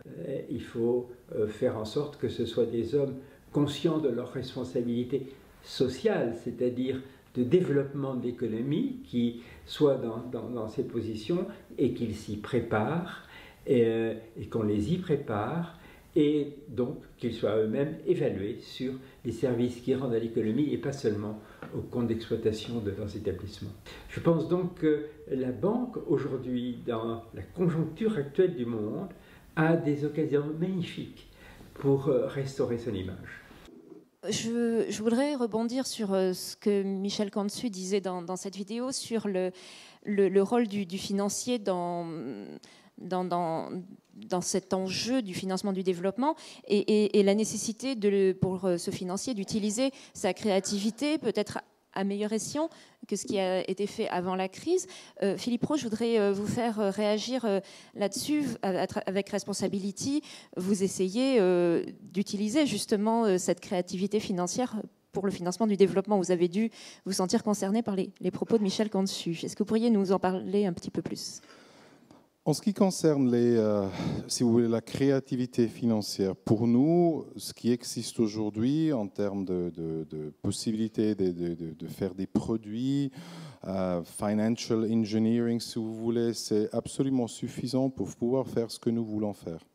Pour nous, la créativité, elle sera ailleurs. Elle serait de créer des partenariats, de trouver un moyen d'utiliser les différents, j'aime appeler ça des poches d'argent, l'argent public, l'argent des investisseurs privés, l'argent des investisseurs institutionnels, qui ont tous des buts et des devoirs différents, d'utiliser tous ces différents argents ensemble dans des structures intelligentes à un certain but. Pour nous, c'est surtout ça, c'est de créer des PPP, des Private Public Partnerships, qui fonctionnent pour tout le monde et qui ont vraiment des effets et qui sont efficients, qui sont efficaces dans ça. Mais je ne crois pas, pour nous, qu'il faut réinventer l'architecture financière. Et puis, il y a une chose que je trouve essentielle dans les propos de M. Comte-Dessus, c'est vraiment de mettre la banque au service de l'économie et ne pas vice-versa. Parce qu'il ne faut pas oublier qu'à la fin, la banque, en termes d'intermédiaire financier de base, est absolument essentielle pour le fonctionnement de nos économies. Et puis nous, ce que nous essayons de faire dans nos activités, c'est d'amener, comme j'avais dit avant, un certain niveau d'infrastructure de base dans ces pays-là pour qu'ils puissent se développer, pour qu'ils puissent avoir d'activités semblables à la nôtre. Un exemple que j'aime bien, en Suisse, il y a, en Allemagne, dans le monde alémanique, en Europe, il y a les Raiffeisenbanken. C'est comparable, j'imagine, ici en France aux caisses d'épargne. C'est des banques qui ont été là depuis longtemps, qui ont survécu toutes les crises parce qu'ils se concentrent sur une chose de base à la fête, c'est de prendre de l'épargne, de faire des prêts à des individus et à des compagnies. Et puis ça, c'est une activité qui reste essentielle et importante. Et puis la Raiffeisenbank de Suisse est un de nos plus grands investisseurs et supporters aussi, parce qu'ils comprennent qu'à la base, ce que nous voulons faire dans le domaine financier international, dans les pays en voie de développement, c'est créer des structures semblables à ça. Hein? Aussi en termes de réputation, la Suisse, ce n'était pas New York, hein, mais point de vue banque, UBS, Crédit Suisse, je ne sais pas quoi. Un problème de réputation énorme aujourd'hui, toujours. Mais la Raiffeisenbank n'a pas de problème de réputation parce que les gens comprennent que ces activités-là, c'est des activités de base qui sont importantes et je crois qu'ils s'alignent facilement à des standards éthiques que nous serons tous d'accord à souscrire. Tandis que la haute finance et la grande finance, qui se fait beaucoup d'ailleurs, même si les compagnies sont basées en Suisse, à Londres et à New York, et de plus en plus à Hong Kong et Singapour, c'est une autre question.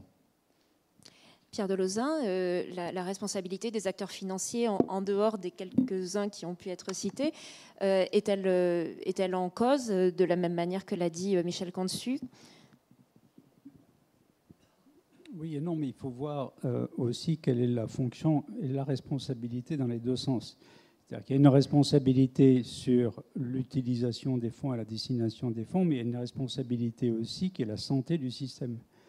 Il y a une illusion collective que l'on entend souvent, qui est par exemple de considérer que les banques ne prêtent pas assez, devraient prêter beaucoup plus et que le crédit est la solution universelle. Ça a donné lieu à plusieurs crises dramatiques. Je reprends un exemple de bonnes intentions qui était ce qu'on appelait le recyclage. Alors, il n'y a pas beaucoup de gens qui ont connu ça dans la pièce, mais des chocs pétroliers, où il y a eu tout à coup des dizaines de milliards d'argent qui sont tombés dans les mains de producteurs de pétrole et des besoins d'emprunt du côté développé.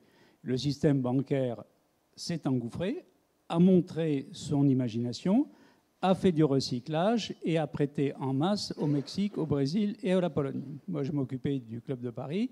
Et on a dû réchelonner ça les a plongé ces pays-là 10 ans dans le marasme. Il aurait mieux valu ne pas leur prêter.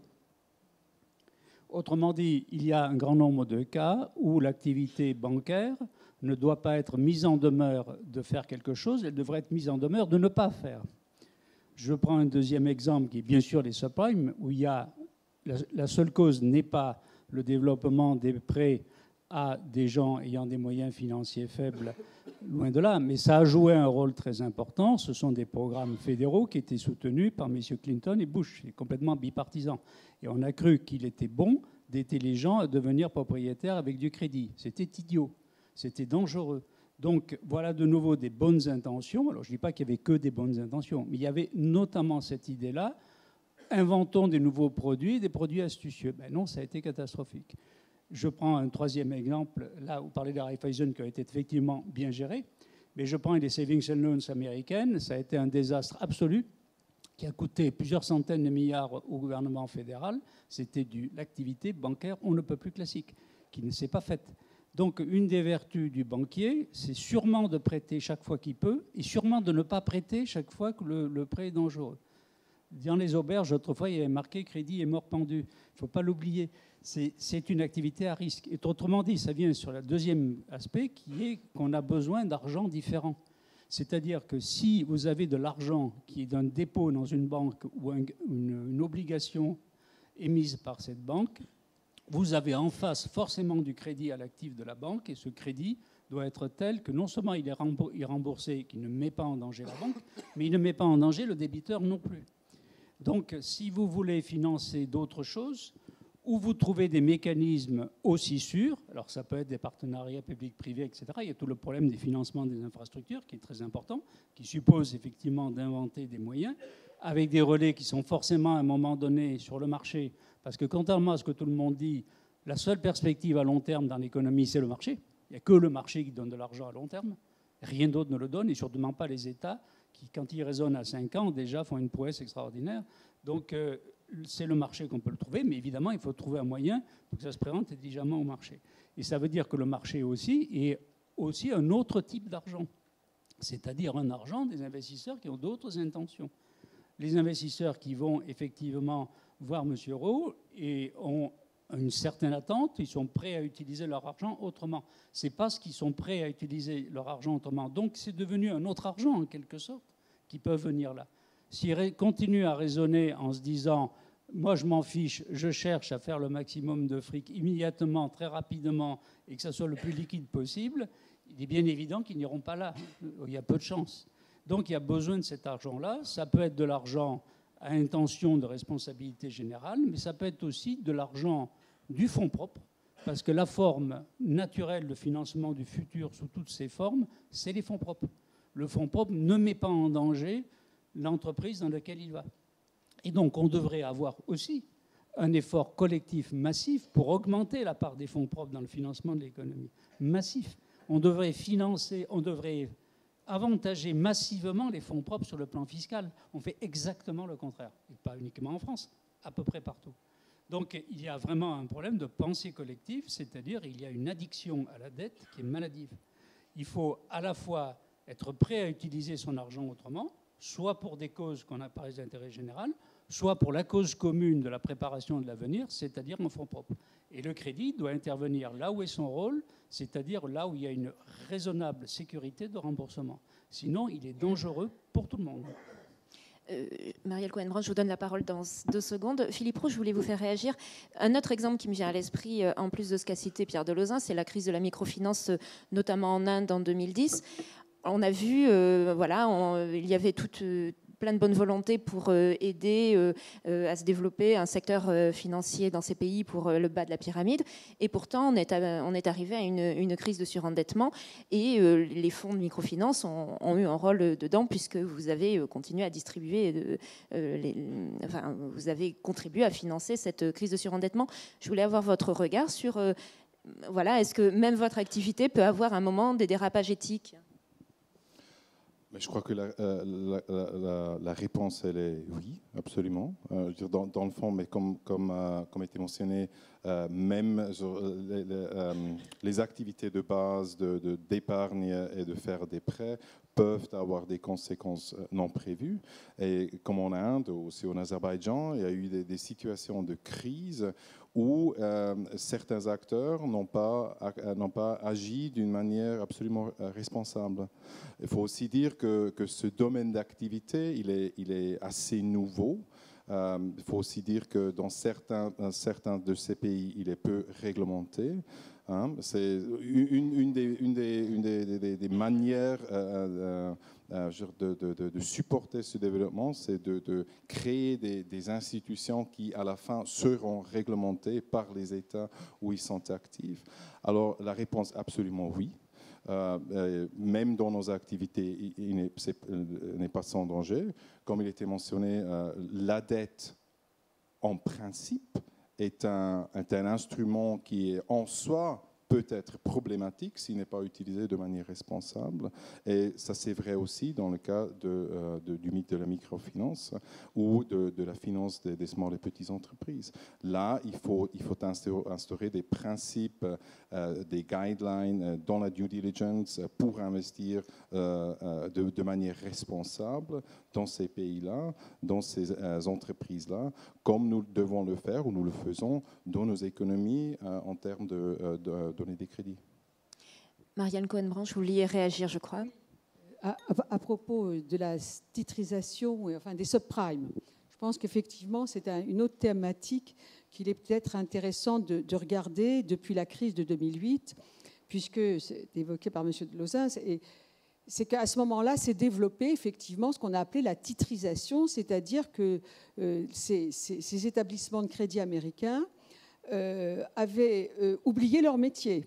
C'est-à-dire qu'à peine avaient-ils prêté qu'ils cédaient leurs créances et que donc ils n'étaient pas intéressés à la solvabilité et donc à l'examen en amont de cette solvabilité.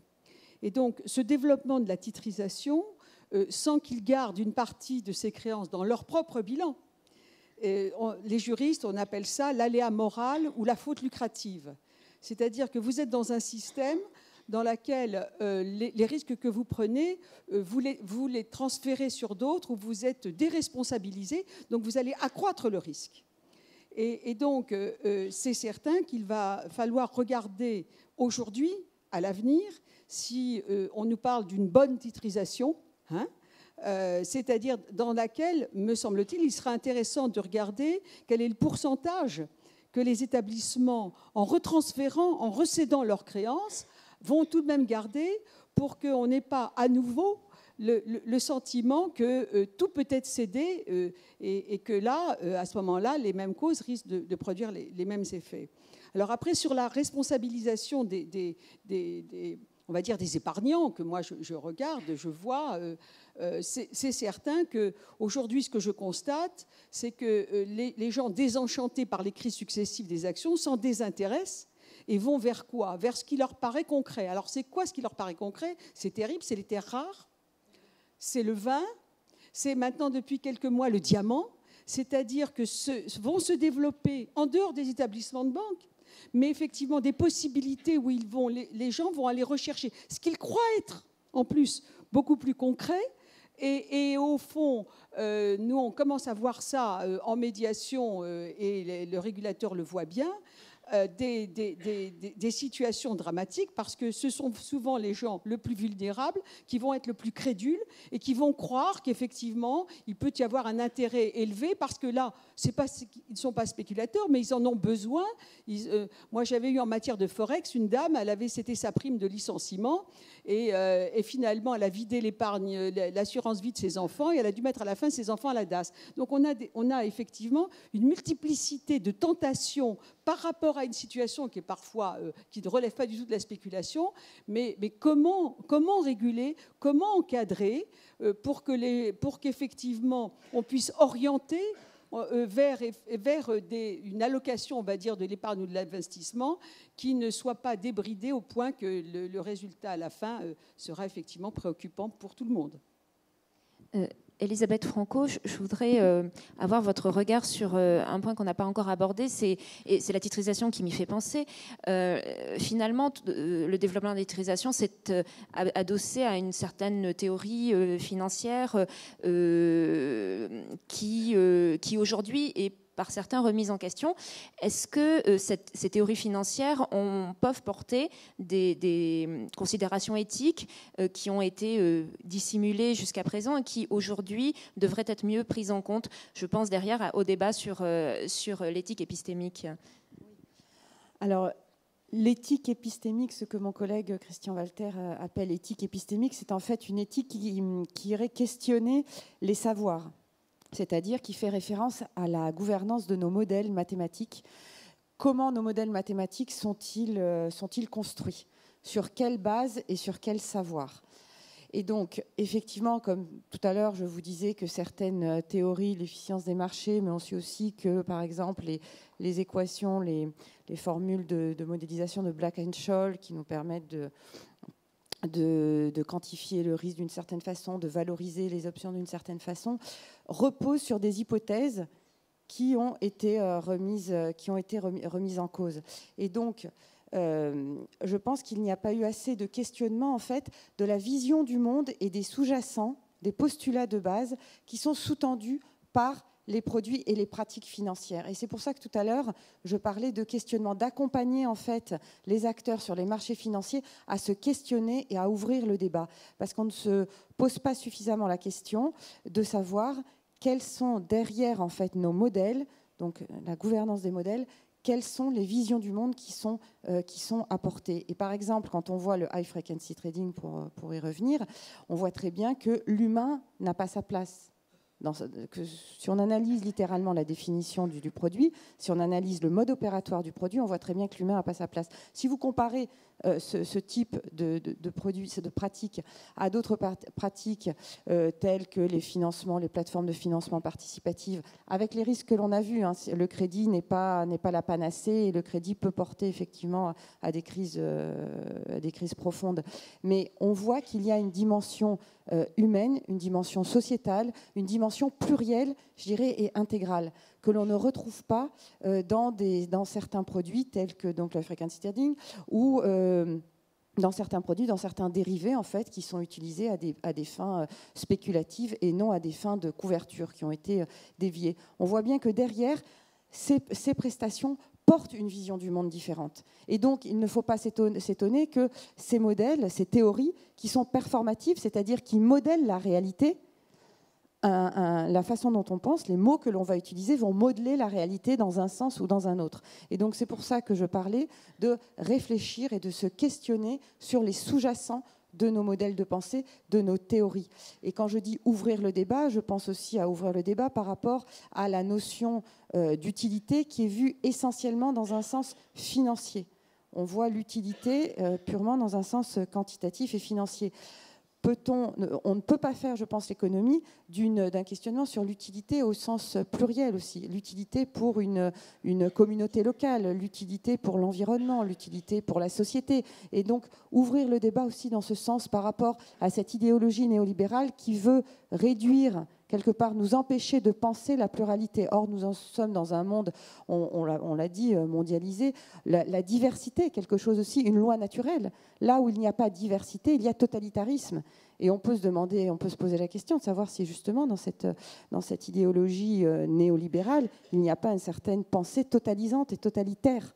Et donc ce que mon collègue Christian Walter dit, c'est qu'il faut se questionner sur justement, pour éviter de s'enfermer dans une idéologie un peu totalisante qui nous empêche de prendre en compte différentes dimensions de l'humain. Nous ne sommes pas simplement que financiers. Quand, par exemple, vous faites, prendre un exemple très concret, vous achetez un bien, que ce soit une voiture, une maison, un vêtement, etc., vous n'allez pas prendre en compte simplement le critère financier, savoir combien ça vous coûte. Si vous partez en vacances, vous n'allez pas simplement voir le prix du voyage. Vous allez voir le contenu, vous allez voir le programme, vous allez voir ce qui va vous intéresser. Quand vous achetez une voiture, vous allez voir le modèle, la couleur, la puissance, etc., la tenue de route, la sécurité. Donc, pourquoi est-ce que, quand on prend des décisions dans notre quotidien, on envisage cette pluralité de critères qui va amener justement davantage d'éthique, puisque ce sera plus riche et plus intégral? Et pourquoi, sur les marchés financiers, quand on développe certains produits, on ne jugerait que par un seul critère donné par ces théories néolibérales, qui est le profit? On regarde la bottom line, en bas, à droite. C'est complètement contradictoire.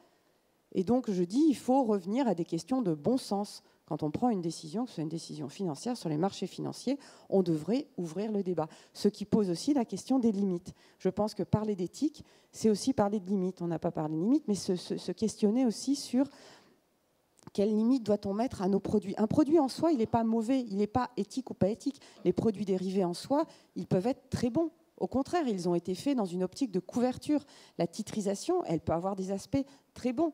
C'est simplement les excès et les extrêmes, le fait de ne pas se questionner sur les limites que l'on pose à ce produit, qui peuvent être dérivés. Alors on voit qu'il y a quand même un questionnement sur les limites qui est introduit dans certaines institutions financières, où on parle de profit relief. Profit relief, ça veut dire qu'on sacrifie, on accepte de s'autolimiter, de renoncer à un profit, parce que justement, on pense que là, on ne va pas dans la bonne direction. Et on voit que certaines banques le font. On voit par exemple que certaines ont renoncé à financer les centrales au charbon. Donc ça va dans la bonne direction. Où justement, on se dit, eh bien là, je n'y vais pas.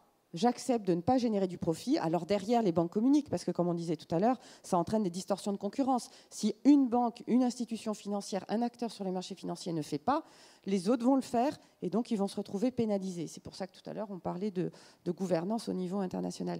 Mais le fait qu'il y ait cette démarche, que l'on voit poindre des démarches qui vont dans ce sens-là, de auto-limitation, non plus c'est une sorte d'auto-régulation aussi. C'est une auto-limitation qui va dans le bon sens du terme et qu'on voit de plus en plus poindre, qui n'est pas encore très, très répandu, mais on sent qu'il y a ce questionnement profond et que c'est au contraire tout à fait juste et bien vu de la part des institutions financières de se dire, bon ben là, je n'y ai pas été, là, je n'ai pas financé, là, je n'ai pas fait ce deal. Et je crois qu'il faut que l'on pose la question encore de plus en plus fréquemment et aller vraiment dans ce sens pour responsabiliser les acteurs. Pierre Delozin, je crois que vous vouliez réagir. Juste un petit mot sur la titrisation. Il y a eu une bonne titrisation, c'est celle qui a fonctionné, elle a été instaurée par Roosevelt, c'est lui qui a créé la titrisation, et qui a fonctionné jusque dans la fin des années 90. Donc on sait qu'il y a au moins un modèle, il peut y en avoir d'autres. Elle était fondée sur quoi? Il y avait des institutions qui s'appelaient Fannie Mae, Freddie Mac, qui avaient pour fonction, d'une part, d'acheter les paquets de créances pour les titriser, et deuxièmement, qui mettaient un standard. Un standard, c'est ce qu'on appelait prime credit. Et donc, il y avait un standard et un standard objectif. Or, en matière de crédit à l'immobilier pour des particuliers, je ne parle pas d'opérations de professionnels, mais de particuliers, c'est relativement simple. Vous pouvez mettre des standards sur les revenus de la personne. On en a en France, et c'est ce qui fait qu'il n'y a pas eu de crise sur l'immobilier, sur les créances immobilières en France. Vous en mettez aussi sur l'apport personnel, et ainsi de suite. Et à quelques critères, vous arrivez à avoir quelque chose qui est sain par soi-même. Mais évidemment, il y a eu intervention publique. Mais c'est un des cas pas si rares où une intervention publique intelligente fait une bonne symbiose avec les forces du marché. Parce que ça, en même temps, ça a libéré les banques. Les banques américaines avaient un ratio levier à l'époque déjà, et donc avaient intérêt, pour un capital donné, à libérer de la place sur leur bilan. Et donc, la titrisation les aidait. Ça permettait d'augmenter le volume de crédit possible tout en ayant des crédits sains. Donc, c'est concevable. Mais évidemment, il faut bien calibrer. Actuellement, en Europe, l'impression des professionnels est qu'on n'est pas en train de bien calibrer ce qu'on va faire, que donc ça n'aura pas d'inconvénient en termes de mauvaise titrisation, c'est qu'il n'y en aura pas beaucoup. Donc, Là, on manque sur ce plan-là, on est en manque manifeste. Oui, sur la pluralité des critères, moi, ça me paraît complètement évident, mais déjà aujourd'hui, vous proposez à une grande banque en disant « Est-ce que vous voulez financer un réseau de prostitution dans tel pays où elle est parfaitement légale ?» Je pense que la plupart des grandes banques diront non, ne serait-ce que par reputational risk. Donc, le raisonnement existe. Ce n'est pas uniquement un raisonnement de renoncement, parce que de toute façon, la capacité d'intervention d'un établissement est limitée, notamment par le prudentiel, la taille de son bilan, sauf augmenter ses fonds propres. C'est de choisir les domaines d'intervention. Et effectivement, il n'y a pas de raison que ce choix ne soit pas à plusieurs critères. Non pas pour sacrifier le côté profit, parce qu'il faut bien voir que le profit est fondamentalement éthique lui-même. Si vous faites un profit, ça veut dire que vous avez vendu plus de choses, c'est-à-dire vous avez proposé des produits à la société pour une valeur supérieure à ce que vous avez consommé. C'est plutôt éthique, je veux dire, en soi, au départ. Donc, vous avez un besoin de faire ce profit, mais vous pouvez le faire en mettant d'autres critères. Et vous pouvez avoir d'autres critères de la qualité du produit. Si vous êtes un industriel, vous préférez un produit qui soit reconnu comme fiable ou durable. C'est une meilleure image et, à mon avis, un business plus durable que de faire un produit très rapidement jetable, ce qui rapidement vous met sur un bas de gamme, pas très praticable dans nos sociétés. C'est pareil dans les activités financières. Autrement dit, il ne faut pas le voir comme quelque chose de punitif. Il faut le voir comme quelque chose d'enrichissant, parce qu'au contraire, on va vers des choses plus prometteuses et qui créent un meilleur rapport avec la clientèle. Marielle Cohen-Branche, est-ce que vous pourriez nous... On voit qu'il y a des instruments qui peuvent être bien ou mal utilisés. Je voulais vous demander quels outils vous avez à la fois au niveau de la sanction et aujourd'hui au niveau de la médiation pour peut-être valoriser les comportements vertueux ou au contraire sanctionner les comportements qui le sont moins. Alors, en tant que médiateur, je ne sanctionne personne. Vous ne sanctionnez plus. Ça. Là, je suis tranquille. Je ne décide plus non plus, puisque je ne suis plus juge. C'est plus confortable. Hein. Il faut convaincre. Alors, de façon modeste, hein, le médiateur. Mais ce qui est vrai, c'est que par rapport à une législation, on va dire, française identique, je vais voir des pratiques différentes. Donc ça devient un petit peu intéressant. C'est-à-dire qu'effectivement, je vais observer, soit parce que la loi est silencieuse, soit parce qu'elle est susceptible d'interprétation, que certains établissements, je ne sais pas si j'ai envie d'utiliser le mot éthique, mais disons, auront un intérêt bien compris à plus long terme de leur rapport à la clientèle. Voilà. Et donc, ce que je vais être amené à faire, je fais un peu de benchmarking. Quand je vais citer juste un cas, parce que c'est modeste hein, dans ce que je fais actuellement, mais il existe des titres sans valeur. Alors, brusquement, vous avez mis dans votre PEA des titres et la société est en liquidation judiciaire. Bon, ils sont sans valeur. Bon, ou même dans votre compte titre. Hein. Oui, mais il faut attendre la clôture de la liquidation judiciaire pour que le titre disparaisse. Donc, vous avez un compte titre sans valeur. Et pourtant, et là aussi, l'établissement va continuer à prélever les frais de garde pendant 10 ans, pendant 15 ans, pendant 20 ans. Bon, eh bien, j'ai trouvé des pratiques différentes. Et effectivement, j'ai trouvé un établissement, alors comme la médiation confidentielle, je ne peux pas citer, même quand c'est un tableau d'honneur, hein, qui me dit, moi, vous savez ce que je fais, parce que vraiment, j'étais préoccupée. Et ils m'ont dit, on prend tous les titres sans valeur, et une fois par an, on écrème et on extourne les frais de garde. Mais alors, est-ce que c'est éthique? Est-ce que j'ai envie de dire que ça évite les contentieux, ça évite les contestations, ça permet de fidéliser la clientèle. Il a pris en considération, à la fois, c'est intelligent. Peut-être qu'il y a une diminution des commissions, mais je pense que s'il fait une comptabilité plus analytique de la conservation et de la satisfaction du client, qui va lui rapporter dans d'autres domaines, il aura pratiqué un intérêt bien compris à plus long terme. Voilà un exemple. Est-ce que l'un de vous veut réagir? Oui. ça me paraît évidemment un comportement éthique, et c'est la preuve que le comportement éthique est aussi un intérêt bien compris à long terme, ne serait-ce qu'en termes d'image. À court terme, il est fréquent qu'on puisse gagner beaucoup en étant non éthique. C'est un fait. C'est de moins en moins vrai, on peut dire, à mesure où le temps passe. Et pour un grand établissement, ou même moins grand d'ailleurs, mais qui se veut un horizon de temps, il est évident que c'est en général plus astucieux d'avoir un comportement éthique. Là, par exemple, supposons qu'un établissement ayant ce comportement ne voit aucun effet immédiat sur la clientèle. Il serait bête qu'un nouveau responsable des frais dise « Attendez, on se fait avoir, on aurait pu récupérer de l'argent sur ». Tandis que s'il faut un raisonnement éthique en disant « Mais au fait, cet argent, je le vole puisque je surveille rien, puisqu'il n'y a rien. Et je le sais dans ce cas-là. Donc je le vole. Donc ce n'est pas éthique, donc je ne le fais pas. » À long terme, ça se saura, par différence, ne serait-ce que sous l'œil aigu du médiateur de l'AMF qui le fera savoir. Et est-ce que des codes de conduite peuvent participer à ce que... Non, le code de conduite, si vous voulez, il y a un code de conduite dans un établissement ou des codes de conduite au niveau d'une profession. Dans les deux cas, le problème central, il y en a qui peuvent avoir un effet juridique. Nous, par exemple, les codes professionnels, ils sont reconnus par les autorités de tutelle, ont un effet juridique. Mais en dehors même de ça, la question, c'est de savoir quel est l'effet réel sur les comportements. Le problème avec Wells Fargo, pour ne pas la nommer, était qu'il y avait un code éthique, il était sur le mur, mais les instructions données de fait sur des chiffres de vente et le nombre de produits à vendre aux clients et la marge à faire dessus étaient telles que tout le monde voyait que le code était là pour la décoration. Et donc à ce moment-là, ça ne sert à rien d'avoir fait un code, c'est même pire, parce qu'après les gens lui disent « T'as vu ton code et toi tu fais ça ?»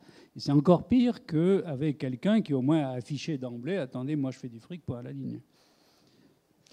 Marielle Cohen-Branche, vous vouliez réagir? Oui, je pense effectivement que sur les codes,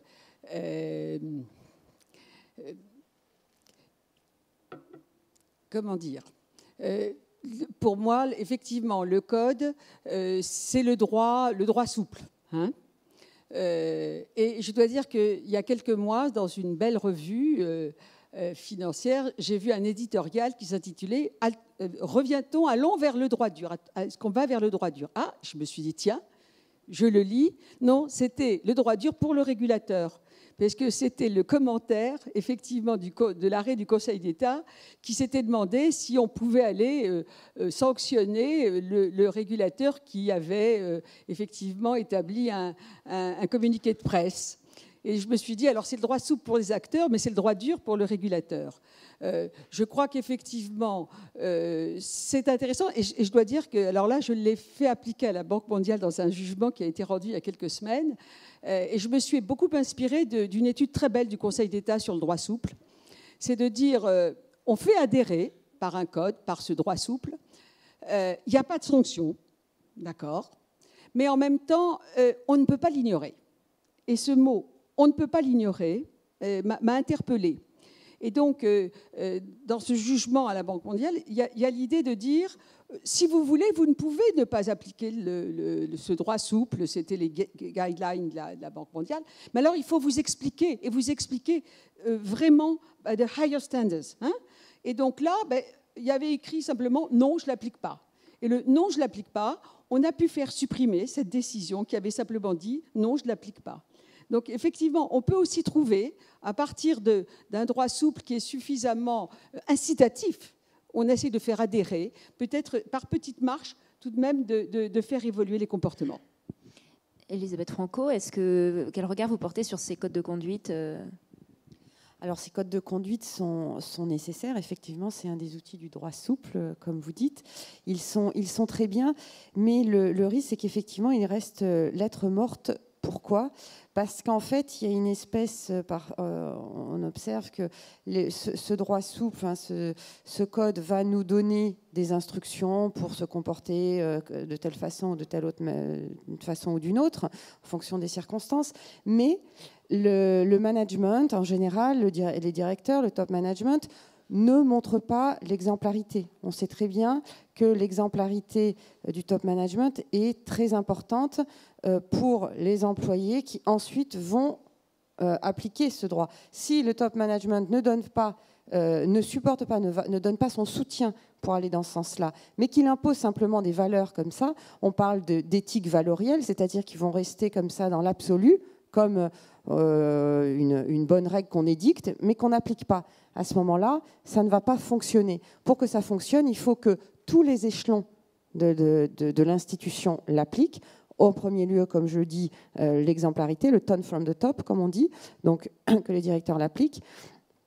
Et puis, deuxièmement, il faut le faire vivre. Il faut aussi que les gens, les salariés qui vont être amenés à appliquer ce code éthique soient aussi récompensés quelque part, ou alors punis pour ça. S'ils ne sont pas mesurés, non pas à travers des critères qui prennent en compte l'application ou non de ces principes, de ces valeurs, puisqu'on parle aussi de valeurs au niveau de la culture d'entreprise, s'ils ne sont pas mesurés là-dessus, on sait très bien qu'on réagit à des incitatifs. Et si les incitatifs vont en sens inverse ou ne nous récompensent pas, ne remplissent pas ce besoin de reconnaissance que nous avons tous pour les appliquer, nous ne les appliquerons pas. Donc ces codes de conduite resteront quelque chose comme une lettre morte, quelque chose de théorique.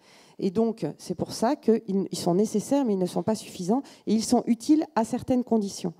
Et on ne pourra pas faire l'économie de tout ce travail de réflexion dont je parlais précédemment.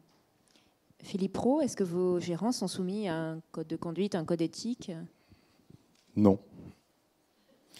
Non, mais je crois que c'est une observation intéressante. Moi, j'ai un passé dans la haute finance, dans le private equity aux États-Unis, toute la gamme. Aujourd'hui, je travaille dans une boîte qui paye des salaires en moyenne, disons 20 à 30% plus bas que le marché moyen en Suisse et qui ne donne pas vraiment de bonus. En moyenne, je crois que chez nous, c'est 1 mois de salaire. Alors, et nous faisons des trucs très intéressants. Ce qui fait que nous attirons un certain type de personnes. Si vous voulez faire de l'argent, primairement de l'argent, vous ne venez pas bosser chez nous. Ou chez nos compétiteurs non plus, parce que c'est très similaire. Et puis ça crée une certaine culture, un certain comportement qui a comme une dynamique propre. Alors, pour répondre à la question, non, il n'y a pas un code de conduite que les gens y signent, mais un comportement dans cette compagnie qui est quand même distinctement différent de ce que j'ai personnellement vu dans une institution moyenne financière suisse ou américaine. Et puis, ça fait vraiment une différence. Il y a une certaine on dit c'est comme un peu une famille. On se sent responsable du bien des autres, on se sent responsable de ce qu'on fait. Et puis, c'est vraiment fait par la mission de la compagnie, accompagné du fait que je crois que nous pouvons fasciner du monde avec les activités que nous faisons. Dans beaucoup de domaines, nous sommes les premiers à faire. Nous faisons des trucs assez intéressants, si vous voulez, du off-grid energy development en Afrique, de bâtir des petites hydro-energy producing facilities, des trucs comme ça, qui attirent du monde, qui est intéressé et fasciné par ce que nous essayons de faire. Mais l'argent, bien sûr, il est là. Et puis, faisons pas de faute, nous sommes tous bien payés. Le monde financier paye toujours en moyenne beaucoup plus que le monde non financier. Mais ça crée une certaine culture, une certaine conscience que j'observe aujourd'hui. Le défi pour un acteur comme le nôtre va être, nous sommes aujourd'hui 250 personnes, 3 milliards d'actifs gérés.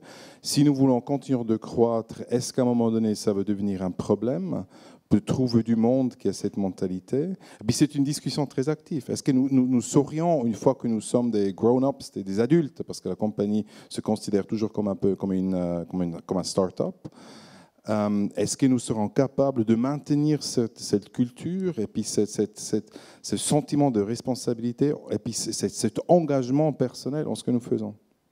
Merci. Merci à vous quatre pour votre débat, pour ces réflexions que je vous invite à prolonger autour du cocktail et également par la lecture du supplément de Revue Banque sur le même sujet, où vous retrouverez parfois des tentatives de réponse aux problématiques qu'on a abordées. Je pense à l'activisme actionnarial.